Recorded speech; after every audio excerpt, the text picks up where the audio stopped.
Let's cut across to our political panelists this evening. Tuhin Sinha, National Spokesperson, Bharatiya Janata Party. Matthew Anthony, Spokesperson, Congress. He'll be joining us shortly. Amitabh Tiwari, Election Analyst. Amitabh, coming to you first.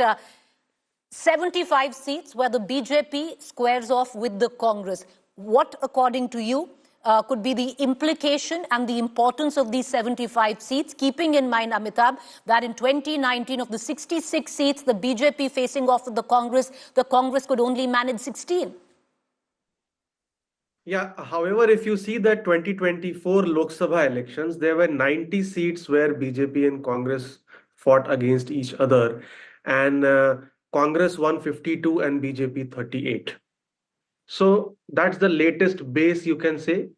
Now, out of these 75 seats, 35 seats are being fought in Vidarbha. So say the state has 6 zones, and you can broadly divide them into 2 zones. One is economically backward zone, which is your Vidarbha, Marathwada, and large parts of North Maharashtra. They account for half of the seats. And one is a relatively well-developed economic zones, which are Mumbai, Thane, Konkan, and Western Maharashtra, which again has almost half of the seats. Now, with BJP and Congress contesting on 35 seats in Vidarbha, which is the hotbed of farmer societies, agri-distress, and rural distress, the Congress would hope that these issues would resonate with the voters. However, BJP hopes that the Ladki Bahin Yojana and some of the doles which have been given to the youth with the apprenticeships program and the unemployment allowance, etc., somehow neutralize some of this discontent. The two parties are largely on their own in Vidarbha because the Shiv Sena and the NCP undivided do not have significant presence there. So that is where the two captains of the team, you can say, who are contesting on the highest number of seats against each other and in their respective alliances, are going to fight against each other. And that is where the destiny of this election could well be written. All right. Tuhin Sinha, what Amitabh Tiwari just said, it's not 2019 as much. Now look at the 2024 Lok Sabha conundrum. And that makes it advantage Congress, though you'd want to hark back and hope that what happened in 29 sustains and you ride on the momentum of Haryana coming into Maharashtra. Well, good evening, Preeti. Good evening, everybody. The perception on the ground today is that Congress over-promises and under-delivers. And that has only been corroborated by the video of Kharge ji, who's actually telling his party workers not to over-promise in Maharashtra. So I think, Congress today is facing a credibility crisis, which gives us a very big edge on the ground. Every day in the last 3 months, ever since the announcement of the social welfare schemes, particularly the Ladki Bahin Yojana, situation on the ground has been changing. In fact, Vidarbha has significant number of Ladki Bahin Yojana beneficiaries. That would be a deciding factor. But also, the larger point is about our credibility. We have announced social welfare schemes to the tune of 96,000 crores in the last few months, and yet we manage all that better. Maharashtra is the number one FDI state in the country. If you go by FY, first quarter of FY25, we have announced a 10,000 crore steel plant in the heart of Gadchiroli, which was infested with Naxals until a few years back. The Vadhavan port in northern Maharashtra is another game changer. So, I think the ability to deliver on the ground is clearly what differentiates us. I will give you one indicator which will tell you how disgruntled and how flustered the Agadi today is. In the last 3 or 4 days, all they have been doing is running to the election commission with some complaint or the other. Today they have managed to get Rashmi Shukla, one of the best performing DGPs of Maharashtra, transferred. But, they don't have the courtesy to at least say that the EC is fair. The EC went by the points raised by them. In the last 3 days, Uddhav Thackeray has been cribbing of all things about lighting and fireworks in Shivaji Park, which once used to be the hub of, Shiv Sena. So this shows the level of frustration of the Agadi today. And obviously, they will blame the EVM on the day of the election results. Matthew Anthony is also with us from the Congress. Matthew Anthony, the fact is you might want to look back at what happened in 2024, and Amitabh Tiwari is very right, because that could very well be the new blueprint and that would put you on an advantage. But you also then have the same blueprint of Haryana and you know how horribly wrong you went. Why would Maharashtra be different? Because now the Bharatiya Janata Party, especially on these 75 seats, which could decide the election, is walking in with that much more confidence. Preeti, the Haryana path we have looked into as a party, and we have made the necessary changes which is required within the party's decision making on that one. Whereas the BJP spokesperson mentioned about the achievements, I would like to ask a few questions. Right. Matthew, Anthony, can I just come in? Because, sir, I'm sorry, I know I'm cutting you short, but I'll just come in because many are still waiting. What are those changes that you've factored in? What changes has Congress made after the debacle of Haryana? So if you look into the Congress parties and the MVA's seat sharing, it had its discussions because every party was aspiring to have more number of seats and more number of candidates. However, we have had an amicable settlement, and after the day of the nomination withdrawal, you can see there are only very few instances which can be figured out against MVA, whereas a lot of the rebels has been settled down in the state of Maharashtra. Now, coming back to the other issues which is said, I would like to ask the BJP that the Oxford Poverty and Human Development Initiative has said that 2.25 crores of people of Maharashtra is living in multidimensional poverty. 8,000 farmers have committed suicide till 2023, 566 till now in the district of Amravati in 2024, 815 crores from the NCDC, National Cooperative Development Corporation.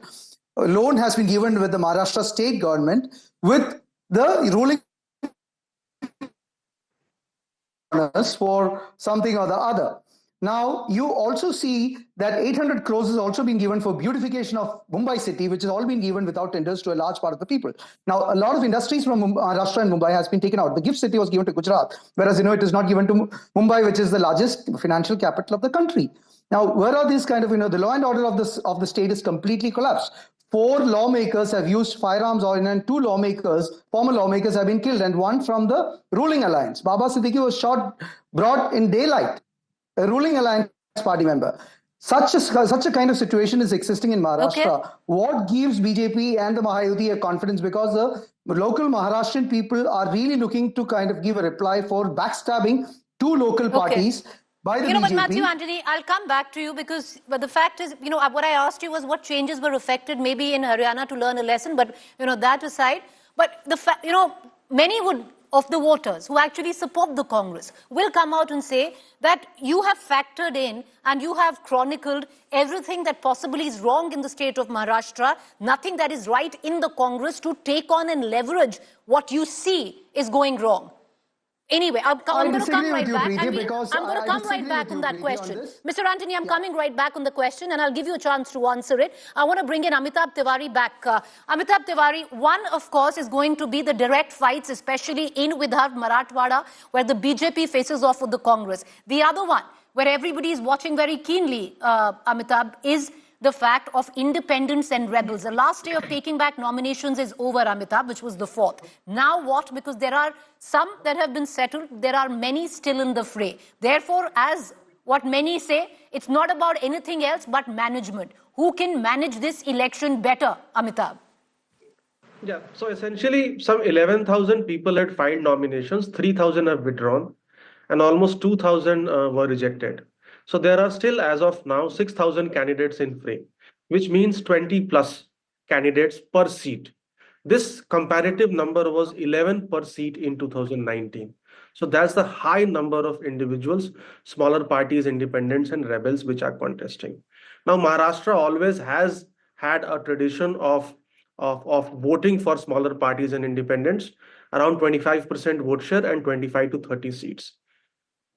In a scenario where we are seeing that on a national level and in many states, a bipolarization of politics, wherein Congress and BJP or India bloc and the NDA bloc are becoming the 2 important poles. However, as you said, in these seats, it's not about winning. Many of the parties are contesting to defeat one of the 2 blocs or show their importance. So what will happen is that each vote which these candidates bag will be damaging either of the parties in different seats. It will not be a uniform sort of a trend. So both the parties will get damaged. There is a higher number of rebels, as you are showing on the screen, in Mahayuti versus the MVA. MVA seems to have sorted the rebel issue a bit well compared to Mahayuti, because Mahayuti is obviously in power, and that's why we are seeing a high number of rebels, and these could in turn decide the course of the elections, as we've seen in Haryana, and they could be the kingmakers in many seats, not winning, but spoiling the chance of either of the blocks to win that seat. And Tuhin Sinha, that brings me to the question, we'll put those graphics out again. Because yes, there are direct fights, but then there is also managing rebels and managing independents. What the Congress could not do or failed to do because of bluster in Haryana, this time around, the Aghadi seems to have done it better than the Mahayuti. At least the numbers say so in terms of settling and making rebels and independents sit. Well, even our rebels have withdrawn from the contest, so I don't think that will be a very big factor. BJP, at the end of the day, is a family, and it is connected because of ideological reasons more than the entire Aghadi, which is there only for opportunistic reasons. My friend from the Congress party was talking about law and order situation. It's so rich of this Aghadi government, which presided over the worst Vasuli government in Maharashtra. If I remind you, a gelatin stick was placed under the building of Ambani for extortion purposes. And the person from whose garage that car was procured, he eventually died. He was murdered 1 month later, Hiren Mansu. And, in fact, the NIA team had indicted 2 officers, one of whom was Sachin Waze, one of the closest aides of Uddhav Thackeray. And they have the gall, they have the audacity to talk about law and order.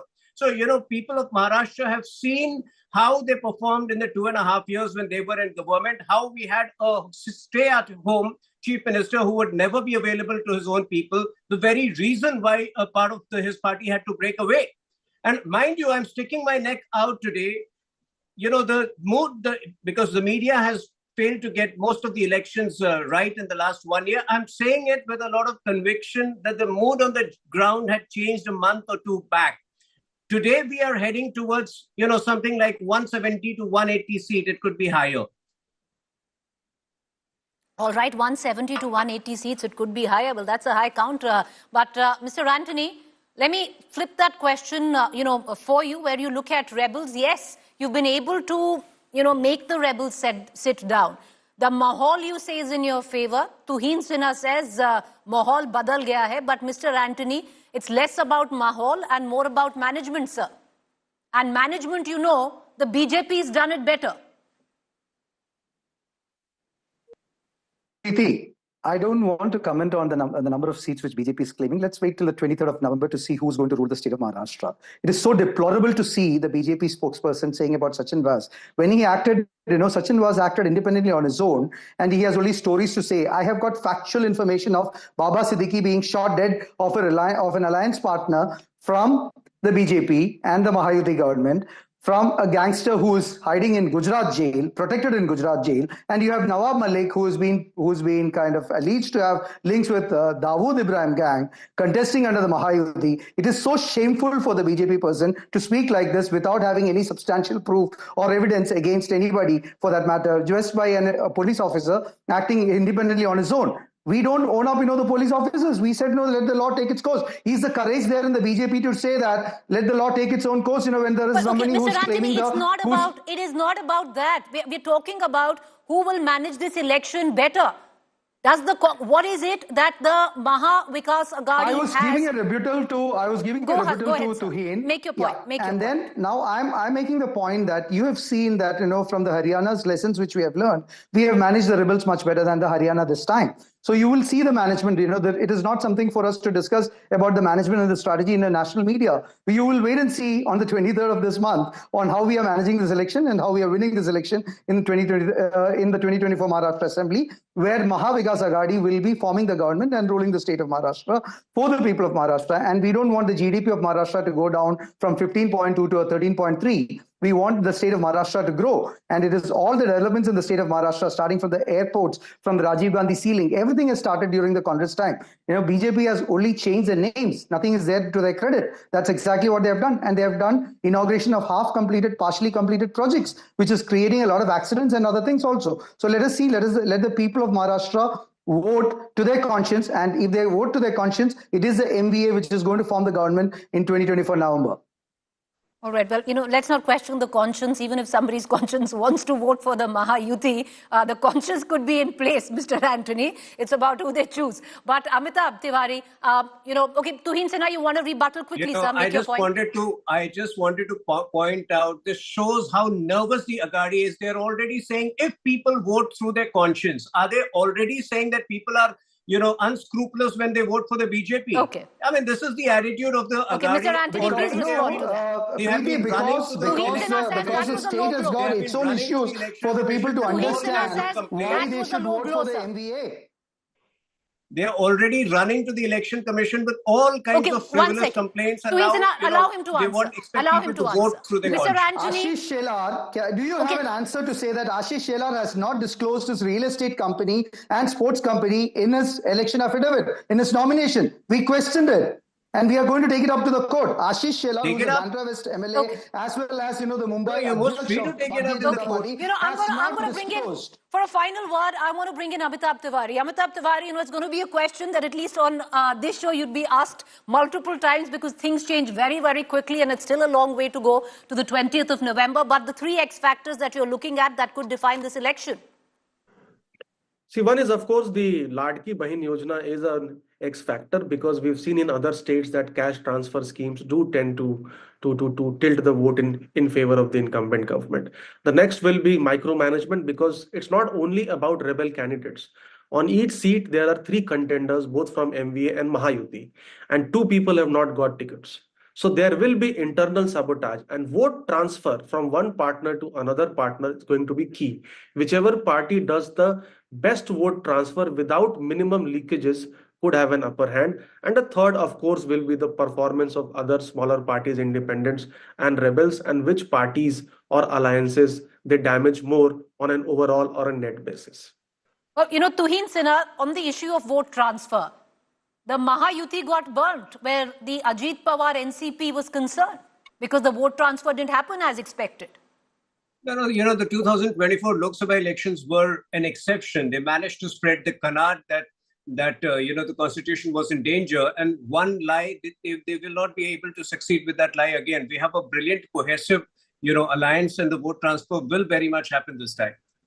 There is complete clarity in our manifesto. In fact, we had a press conference where all the three top leaders of the alliance addressed the achievements of the government, which is something the vote transfer where the NCP Sharad Pawar faction actually leveraged on the Samvidhan Khatre Mein Hai narrative.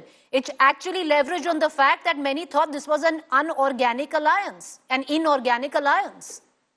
No, that was an exception. Like I said, whatever the vote transfer did not take place then. But this time is very different. Till the end, they had so many differences in their alliance that their alliance partners, Nana Pateli, would not even talk to Uddhav camp. Okay. So Mr. Anthony, let me ask you the same question. The vote transfers might have been better where the Mahayuti was concerned. But that entire sympathy factor, which you thought you would leverage with the Uddhav Sena, didn't quite happen if you're looking at Lok Sabha as the benchmark. Eknath Shinde did very, very well. Preeti, let me answer. It is this, that in the Lok Sabha election, yes, our major narrative was that, the constitution is in danger and, we stand by it. In the Maharashtra elections, our narrative is that, do you want to choose somebody who has backstabbed two regional parties? And it is working. And the Maharashtrian Asmita, the Marathi Asmita is being really affected and which has been insulted by the BJP, which is coming into the forefront to the election vote-making decision to a large extent. And that is where the vote transfers is very critical and very important for us. And it is, we are working on it and it will definitely happen during the state elections also. All right, the Marathi Asmita, usually it's, 6 regions and it's 6 regional elections fought where Maharashtra is concerned. Can you bundle it up under the umbrella of Marathi Asmita? Amitabh Tiwari could answer the question better as he is from Maharashtra, or at least looks at Maharashtra very, very closely. But we don't have the time, but we're going to pick it up on the next debate. Thank you for joining us.